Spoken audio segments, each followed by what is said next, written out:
जय हिंद सभी फौजी पेंशनर बंधु। मुझे उम्मीद है आपका पेंशन लगातार आ रहा होगा और आते रहना भी चाहिए, क्योंकि इसके लिए आपने अपने जीवन कुर्बान किया है। आज का दिन हम सबों के लिए बड़ा ही खुशखबरी लेके आया, ओआरओपी का धमाका, और आप इस श्रृंखला को निरंतर देख रहे हैं। मुझे यह पता लग रहा है बहुत ही अच्छा रिस्पॉन्स मिल रहा। आज ओआरओपी 3 के धमाका में ही मैं एक नया लेके आया हूं, जो सर्कुलर आप सबों ने अभी तक जान चुका होगा कि 555 ओआरओपी 1 लेके आया था, 666 ओआरओपी 2 लेके आया था, और ओआरओपी 3 लेकर आया 677 नाम का, जो कि लागू हुआ है 6 सितंबर को। बड़ा ही जल्दी ये सब हो रहे हैं। तो आइए हम सबसे पहले आपको सर्कुलर के बारे में ही थोड़ा सा दिखा दें कि आखिर ये सर्कुलर होता क्या है, किस लिए होता है। तो यह आप जान लीजिए, यह सर्कुलर जो है हमारे उन फाइनेंशियल अधिकारी के लिए, आप यहां देखेंगे कि यह सबसे पहले जो कॉपी किया गया है आरबीआई को किया गया है, यानी कि आरबीआई के अधीनस्थ जो भी ऑफिस है उनको गाइड कर सकें कि आगे की कार्रवाई क्या है। तो आगे की कार्रवाई सिंपल है, पेमेंट करना है उस बढ़े हुए दर पर। तो इस चीज के लिए जो फाइनल अथॉरिटी है यही सर्कुलर है 677, आप देख पा रहे होंगे 6 सितंबर को जारी किया गया, जिसके पहले एड्रेसी है आरबीआई, दूसरा सारे सीएमडी हैं, पब्लिक सेक्टर बैंक जितने हैं, उसके बाद प्राइवेट सेक्टर है, उसके बाद यही कॉपी सीपीपीसी के लिए जाता है, जो कि अगर मैनुअल किसी को चेंजेस करने हैं तो वो चेंज करेंगे। यहां सीएमडी पब्लिक सेक्टर से उनके कारपोरेट सेंटर बैकएंड से सॉफ्टवेयर में चेंजेस करेंगे। ऑल मैनेजर सीपीपीसी से, सीपीपीसी के लिए जो बैकएंड से नहीं हो पाएगा कारपोरेट से, वो सीपीपीसी में मैनुअल करना पड़ेगा। इसके लिए ट्रिकल फीड जनरेट करना पड़ता, यह होगा। यही सर्कुलर जा रहे हैं एयर अटैची को भी, जो कि अलग अलग देशों में रहते हैं। यही सर्कुलर सारे सीडीए को भी जा रहे हैं, ताकि उनको पता लगे। आपको यह मालूम होगा कि सर्कुलर 677 के कारण जो भारत सरकार पर आर्थिक बोझ आ रही है, 6500 करोड़ का बोझ आ रहे हैं इसके बढ़ोतरी के कारण। अब ये अलग बात है, मैं अभी उस बात को नहीं करूंगा कि कितना बढ़ा नहीं बढ़ा, क्या विसंगतियां हैं, कितने लोग नाराज हैं, कितने लोग खुश हैं। तत्काल मैं यह 677 की एक जस्ट झांकी आपको दिखा सकूं, इसका मूल उद्देश्य क्या होता है। तो इसका मूल उद्देश्य है पेमेंट की कार्रवाई प्रारंभ करना, एरियर की कार्रवाई प्रारंभ करना। तो हम सब जान रहे हैं कि यह ओआरओपी 3 जो है लागू हुआ है 1 जुलाई 2024 से, यानी कि जुलाई महीना और अगस्त महीना 2 ही महीने हुए हैं। 99.99% सितंबर में बढ़ा हुआ पेंशन दर के द्वारा ही हमारा पेंशन होगा, यानी कि 2 ही महीने के एरियर आने की उम्मीद है। और जैसा हम सब जानते हैं, अभी तक हमारा डीए 50% है, जिसके 53% होने की कयास लगाई जा रही है।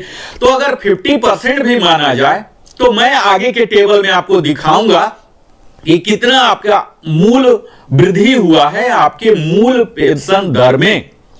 उदाहरण के तौर पर कह रहा हूं कि अगर 1000 रुपीज आपको बढ़ा हुआ दिख रहा पर मंथ, तो 2 महीने का हुआ और 50% डीए हुआ।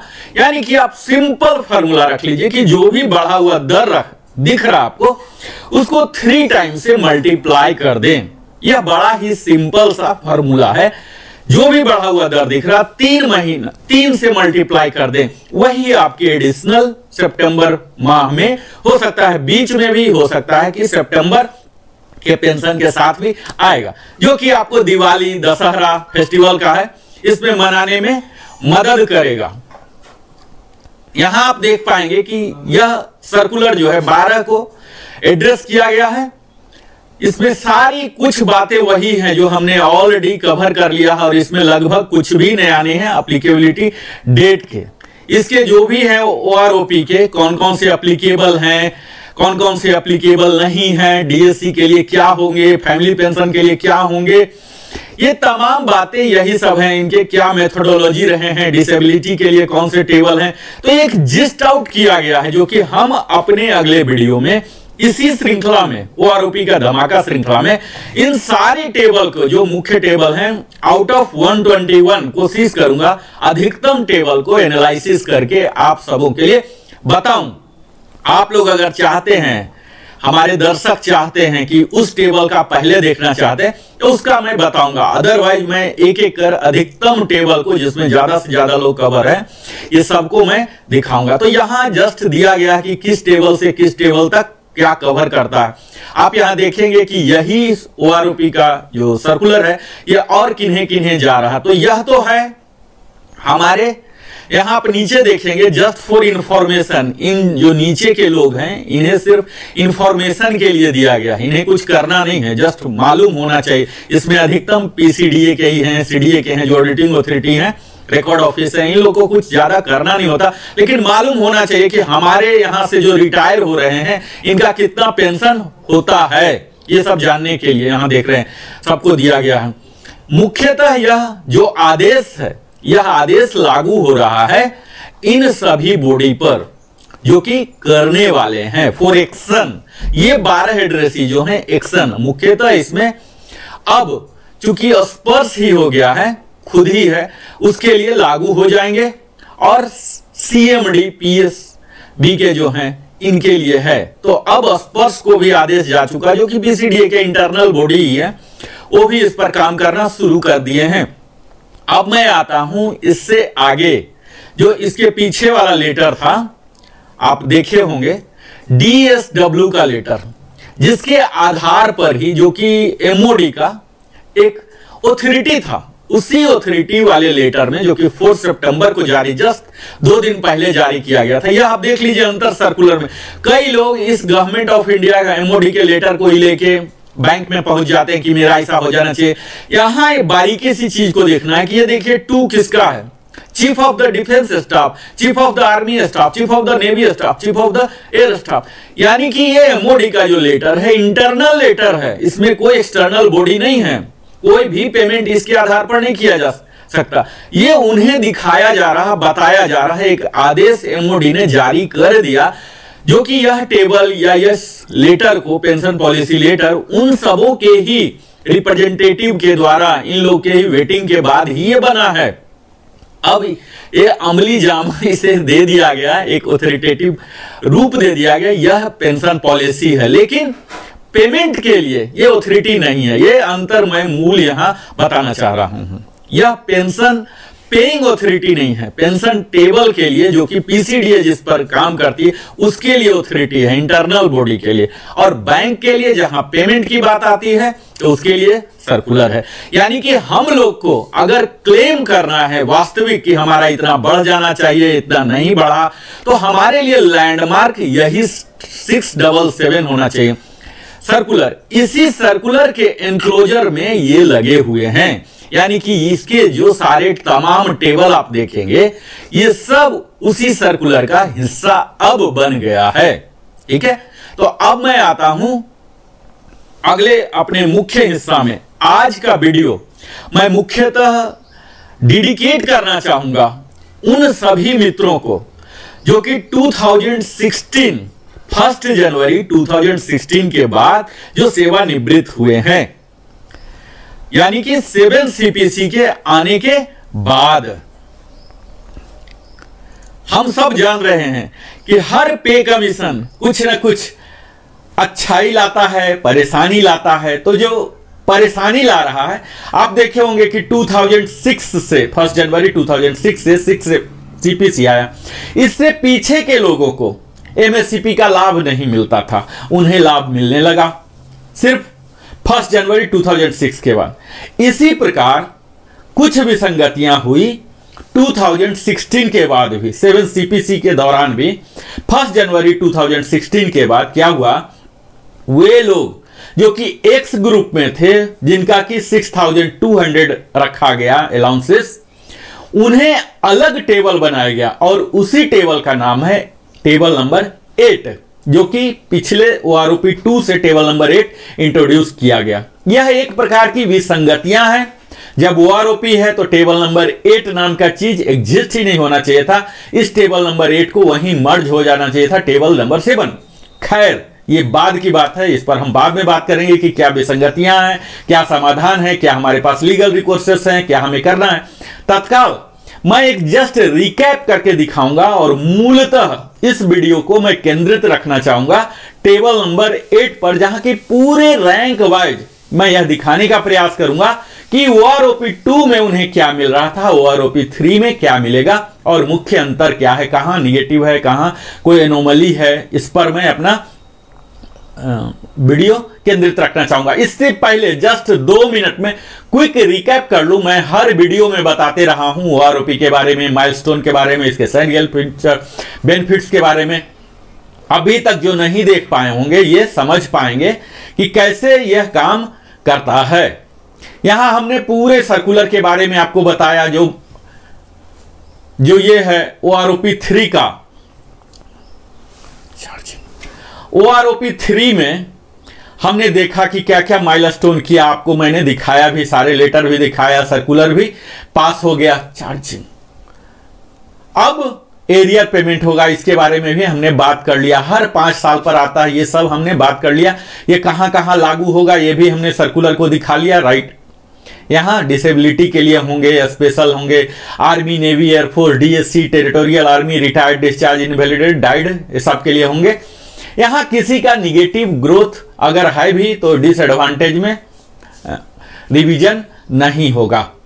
यहां आप देख पाएंगे सारे एप्लीकेबिलिटी को मैंने लिया है, और जो नॉन एप्लीकेबिलिटी हैं, स्पेशली जो अपने मर्जी से गए हैं, प्रीमैच्योर वाले हैं, एक्सग्रेसिया वाले हैं, रिजर्विस्ट हैं, इन सबों को नॉन एप्लीकेबिलिटी। इसके मेथोडोलॉजी जो है, इसमें रैंक, ग्रुप, क्वालिफाइंग सर्विस है, इसके कई एनोमली यहीं से शुरू हो जाते हैं, कई लोगों का कोई रिवीजन ही नहीं है।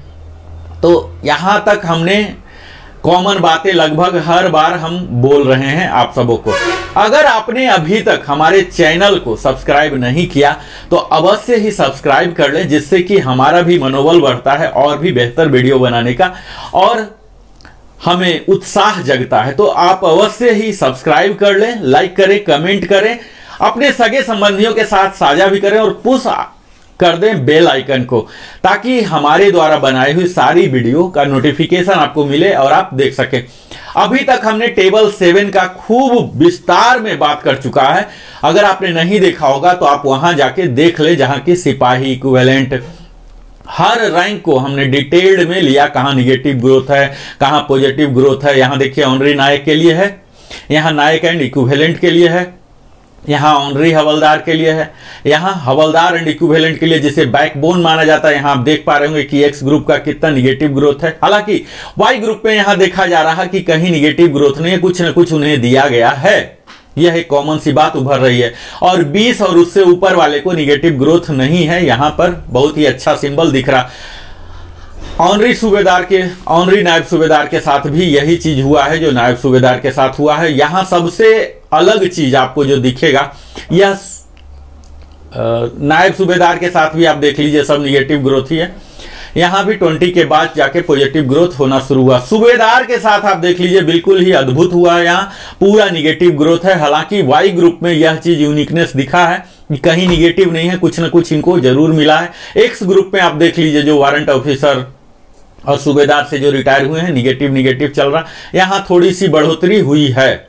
यहाँ वाई ग्रुप में एज इट इज निगेटिव बहुत ही कम है, पॉजिटिव दिख रहे हैं। तो सूबेदार रैंक के साथ थोड़ी सी न्यायपूर्ण नहीं की गई है। यहाँ सूबेदार मेजर देख रहे होंगे, सूबेदार मेजर में भी यहाँ इनको निगेटिव ग्रोथ दिख रहा और फिर बाद में पॉजिटिव ग्रोथ हुआ है। यहाँ आप देख लीजिए कि हम इनके जो ऑनरी रैंक हैं, ऑनरी रैंक में भी शुरू में तो निगेटिव ही है, जो कि कोई होते नहीं इस लेंथ में। जहां से रिटायर होना शुरू करते हैं, यहां से थोड़ी सी बढ़ोतरी इनको मिली है, और अंतिम में जो 33 एंड एबव, 32 एंड एबव, इनको तो काफी अच्छा इजाफा मिला है। यहां आप देख पाएंगे।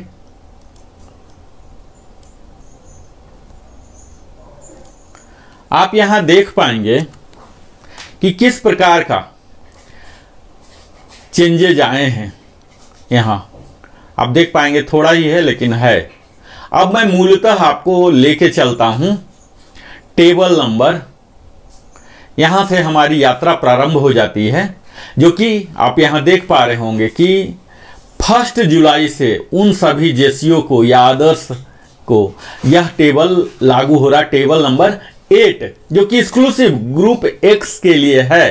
तो अगर आप ग्रुप एक्स के हैं और 7 CPC में रिटायर हुए हैं जो कि डायरेक्ट EPPO आपको मिला है, तो यह वीडियो आपके लिए यहां से अब इंपॉर्टेंट होने जा रहा है।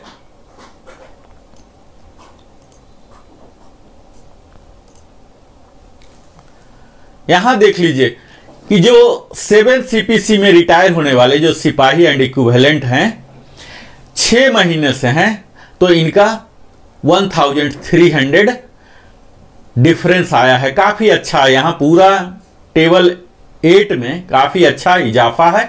यहां आप देख पाएंगे इस टेबल, पहला टेबल जो 10 साल से कम वाले हैं जो मेडिकल बोर्ड आउट होते हैं, इसी कैटेगरी में ये लोग रहेंगे। यहां बड़े ही कम ही होते हैं, इसलिए मैं ज्यादा ये नहीं दे रहा हूं ध्यान। आप यहां देखें कि किस प्रकार थोड़ी सी बढ़ोतरी हो रही है, लेकिन यहीं आप जब क्वालिफाइंग सर्विस ज़्यादा बढ़ रहे हैं, जो सिपाही रैंक का यूजुअली नेवी में 15 ईयर्स में जाते हैं 225 हो रहे हैं, और उसके बाद एक बढ़ोतरी अच्छा खासा है 20 ईयर्स पर जो सिपाही रैंक में ही है। हालांकि ऐसा बहुत ही कम होगा, फिर भी 20 ईयर्स में 1050 का बढ़ावा हो रहा। और 20 के ऊपर वाला जो कि बिल्कुल नगण्य ही मात्रा में होंगे ऐसा, तो 2009 का डिफरेंस हो रहे हैं। अगला रैंक है ऑनरी नायक। ऑनरी नायक में भी आप देख पाएंगे कि 6 मंथ्स के लिए 1300 हैं। इसके बाद सब में कुछ कुछ बढ़ोतरी हो रही है, पॉजिटिव ग्रोथ है टेबल नंबर 8 में। इसके बाद आप पिछले टेबल की तरह ही देखेंगे, कहीं निगेटिव है कहीं पॉजिटिव है। 20 के बाद 20 में 1050 हो रहे हैं, ग्रोथ अच्छा खासा है। आप अगर इस ब्रैकेट में फॉल हो रहे हैं तो मुझे आपसे आग्रह यही है कि आप इस टेबल का स्नैपशॉट ले लें, ताकि आप खूब आराम से अपने क्वालिफाइंग सर्विस में क्या रेट आ रहा है यह देख लें। क्वालिफाइंग सर्विस हर वीडियो में मैं बताता हूं कि यहां राउंडिंग ऑफ किया गया है 6-6 महीने के स्लॉट में, लेकिन कोई जरूरी नहीं होता कि 6-6 महीने में ही आप आएंगे, कई का 3 महीना रहेगा। तो अगर 3 महीना स्पिल ओवर हुआ, यानी कि उदाहरण यहां ले लीजिए 11 ईयर्स 3 मंथ हुए हैं, तो आपको 11 में ही रखा जाएगा।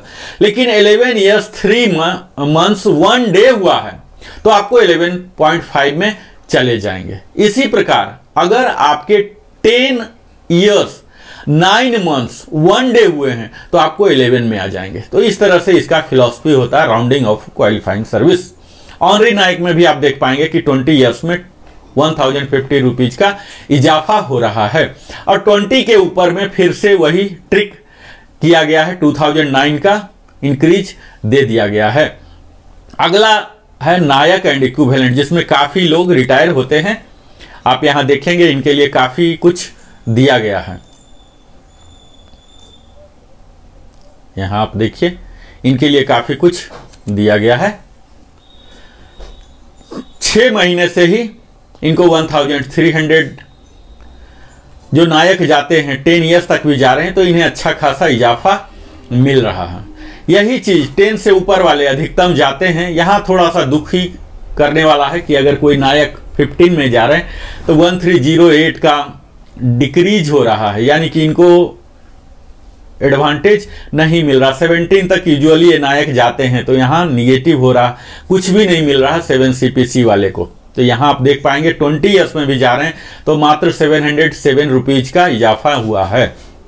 इसके ऊपर बहुत ही कम जाने वाले होंगे, और इस टेबल बनाने वाले को भी मालूम है कि 22 के बाद कोई नायक नहीं रहेगा, वो हवलदार बन ही जाएगा या ऑनरी बन जाएगा।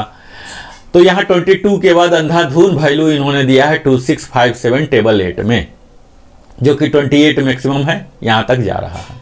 अगला रैंक है ऑनरी हवलदार, जो कि सिर्फ आर्मी में ही होता है। यहां आप शुरू में देखेंगे 10 साल तक काफी बेहतर इजाफा है, 3 डिजिट में है, काफी खुश करने वाला। हालांकि इसमें कम ही होंगे जो ऑनरी हवलदार होंगे, तो 20+ हो जाएगा, इसमें फॉल नहीं हो पाएंगे। बहुत ही कम जो कि स्पोर्ट्स कोटा से डायरेक्ट स्पेशल प्रमोशन लिए आउट ऑफ टर्न, तो ये सब हो सकते हैं एक्सेप्शनल वाले। यहां फिर देखिए 10 के ऊपर वाले कुछ हो सकते हैं। यहां जो जाने वाली ब्रैकेट है 15, 16, 17, यहां सब निगेटिव ग्रोथ है, और 20 ईयर्स में कुछ हो सकते हैं, तो 707 है। यानी कि ले दे के आप कह सकते हैं कि जो जाने वाला ब्रैकेट है इसमें कोई बहुत ज्यादा लाभ देने वाला नहीं है। जहां तक लाभ दिख रहा है इस टेबल में, उस ब्रैकेट में जाने वाले लोग नहीं होंगे।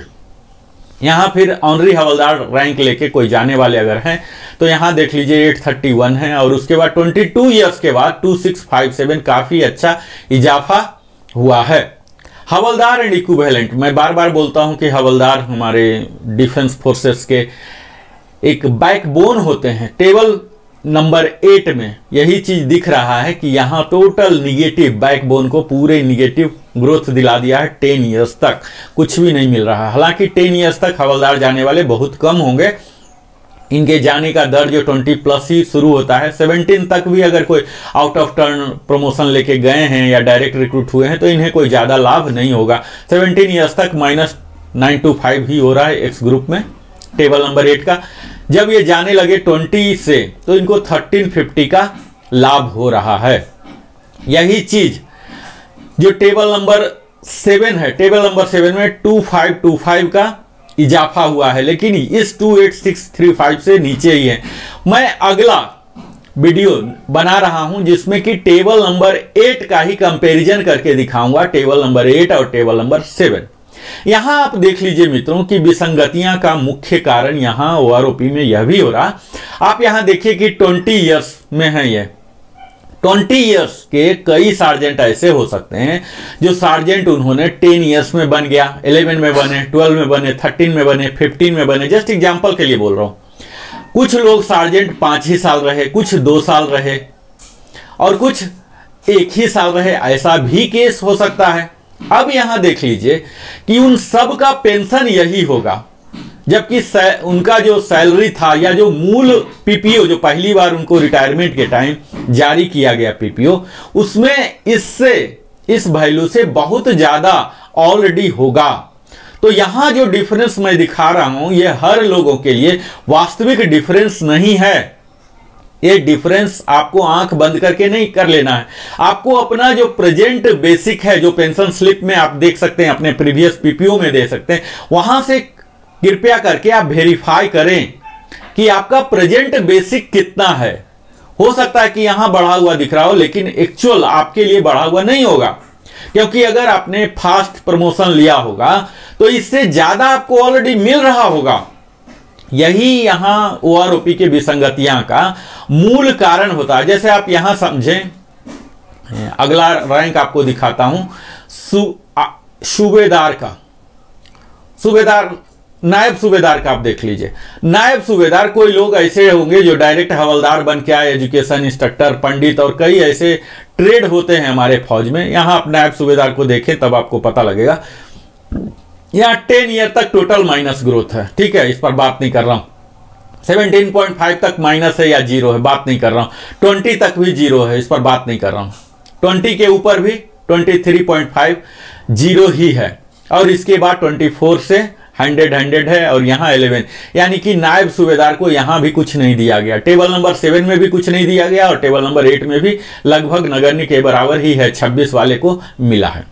अब यहां यह देख लीजिए कि नायब सूबेदार कोई 26 साल का अगर रिटायर हुए हैं तो ये हो सकता है कुछ लोग ऐसे सैंपल होंगे जो कि नायब सूबेदार सिर्फ 2 ही साल के लिए बने थे या लास्ट 6 मंथ में बने थे, नायब सूबेदार से रिटायर हुए हैं सिर्फ। और कुछ ऐसे हो सकते हैं जो कि पिछले 10 साल से ही नायब सूबेदार पद पर ही होंगे। तो यहां मूल कारण यह भी हो जाते हैं विसंगति आने का कि यहां वो जो लास्ट रैंक हेल्ड है इसका कंसिडरेशन नहीं किया गया है।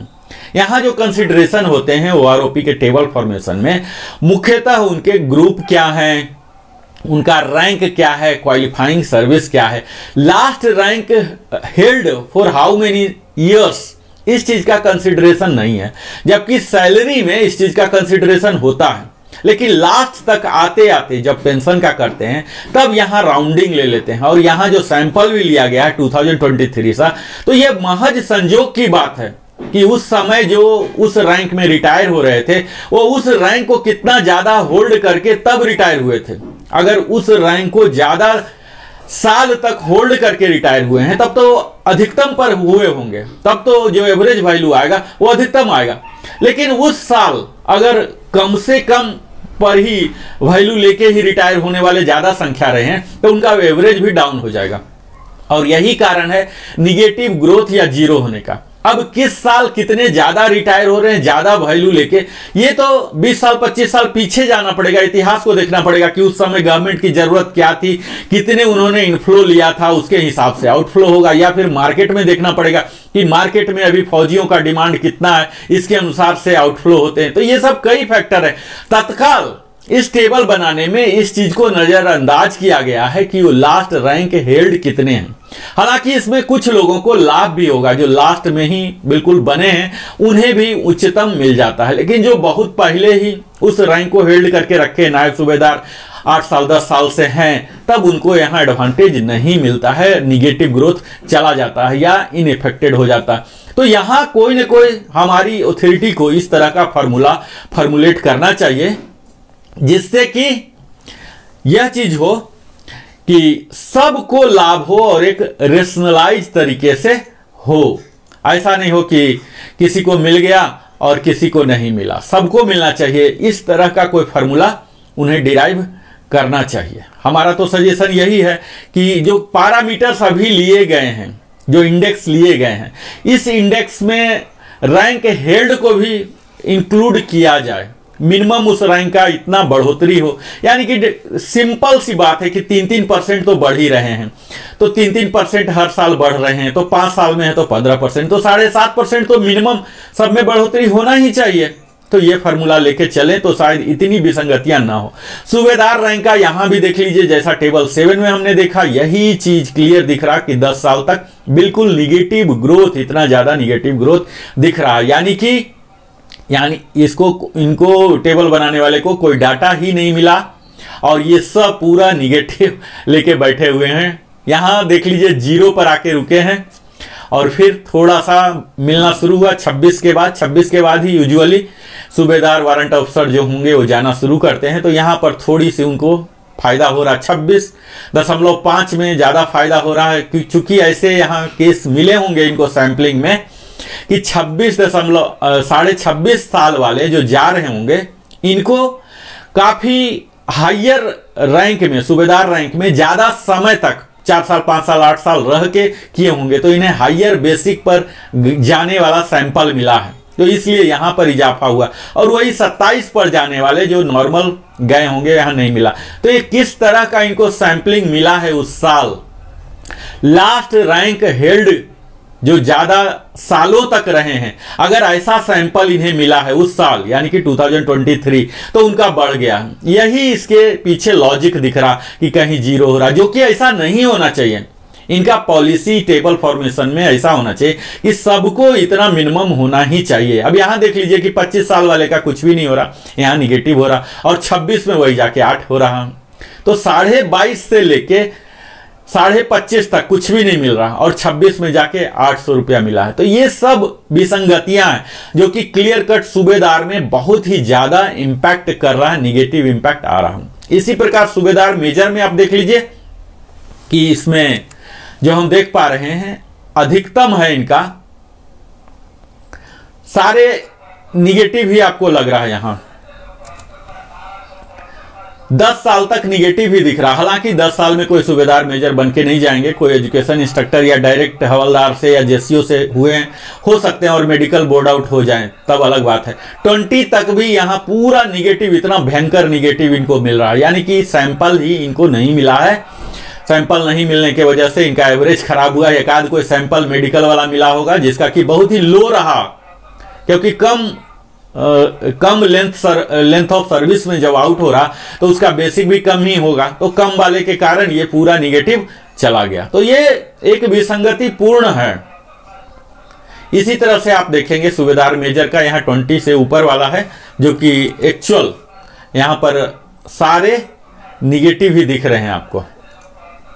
यहाँ आप देखिए पूरा निगेटिव। पॉजिटिव वैल्यू 26 से शुरू हुआ है, जो कि यहां से जाना शुरू ऑलमोस्ट करेंगे। टेबल नंबर 8 में आप देखेंगे कि सूबेदार मेजर को यहां से 1000 मिलना शुरू हुआ है। 26 के बाद ही यूजुअली एसएम बनेंगे, एमडब्ल्यू बनेंगे। इतना अभी तो एमडब्ल्यू के लिए 30 इयर्स क्वालिफाइंग सर्विस है, तो 30 के बाद ही बनेंगे ही, और उसके बाद ही जाएंगे 31 में जाएंगे। तो वहां जब वो जाना शुरू होंगे तो उन्हें एक मिल रहा 1000 रुपीज एटलीस्ट मिल रहा है। यहाँ भी आप देख लीजिए कि 1000 रुपीज इन्हें मिल रहा है। लास्ट में जब सूबेदार मेजर ये सबको काफ़ी अच्छा मिला है, 33 एंड एबव को तो 46300 जो HFO का है यही दे दिया गया है। यहाँ सूबेदार मेजर का आप देख पाएंगे। ACP वाले का भी इसी तरह से फर्स्ट जो 10 ईयर्स तक पूरा निगेटिव है, अगला भी 20 ईयर्स तक निगेटिव है। यहाँ फिर से पॉजिटिव 26 साल के बाद ही होना शुरू हुआ है। सेम जो सूबेदार मेजर का है वही ACP 1 में भी है। तो इस प्रकार का यहाँ आप देख पाएंगे ये सारे टेबल। अब आपने इसमें जिनको भी टेबल नंबर 8 में कोई डाउट है, कुछ पूछना है, कुछ बताना है, तो वो हमारे कमेंट सेक्शन का यूज करें। अगर आपको कोई अपने क्वालिफाइंग सर्विस का डाउट है तो आप पूछ सकते हैं। और एरियर की बात जहां हम बार बार ही बोल रहे हैं कि एरियर आपको सितंबर महीना में आ जाएगा। जो भी यहाँ बढ़ा हुआ दिख रहा है उसको 3 टाइम्स आप कर दीजिए, यही आपका बढ़ा हुआ एरियर आएगा। आप हमारे साथ निरंतर बने रहते हैं। आप जिस कैटेगरी में फॉल हो रहे हैं इस टेबल को आप ये कर लीजिए। यहां पर आप स्नैपशॉट ले सकते हैं।